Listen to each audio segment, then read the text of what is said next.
திருப்பூர் மாவட்டத்தில் உடுமலை, மடத்துக்குளம் உள்ளிட்ட இடங்களில் வறட்சி பாதித்த பகுதிகளில் தமிழக கண்காணிப்பு குழு அலுவலர் மற்றும் அமைச்சர் உடுமலை ராதாகிருஷ்ணன் ஆகியோர் ஆய்வு மேற்கொண்டனர். பின்னர் செய்தியாளர்களிடம் பேசிய அமைச்சர், வறட்சியால் பாதிக்கப்பட்டுள்ள விவசாயிகளுக்கு விரைவில் இழப்பீடு பெற்றுத்தர நடவடிக்கை எடுக்கப்படும் என்று உறுதியளித்தார்.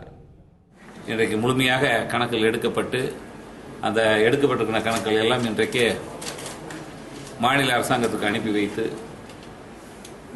இந்த திருப்பூர் மாவட்டத்திற்கு வறட்சியால் பாதிக்கப்பட்ட விவசாயிகளுக்கு இதை தெய்வம் புரட்சித் தலைவி அம்மா அவர்கள் கடந்த காலங்களிலே பல்வேறு வகைகளிலே கோடிக்கணக்கான ரூபாயை வறட்சி நிவாரண நிதியாக அம்மா அவர்கள் கொடுத்தார்கள். ஆகவே திருப்பூர் மாவட்டத்தை பொறுத்தவரை இன்றைக்கு வறட்சியின் பாதிப்பு அதிகமாக இருக்கின்ற காரணத்தினாலே வேளாண் விவசாயிகள் அனைவருக்குமே பாதிக்கப்பட்டவர்களுக்கு மாண்புமிகு அம்மாவினுடைய அரசு இன்றைக்கு எடுக்கப்பட்டிருக்கின்ற கணக்கின் அடிப்படையில் அவர்களுக்கு என்ன தேவையோ அதை செய்து கொடுப்பதற்குண்டான முயற்சிகளை மேற்கொள்ளும் என்பதை தெரிவித்துக் கொள்கின்றேன்.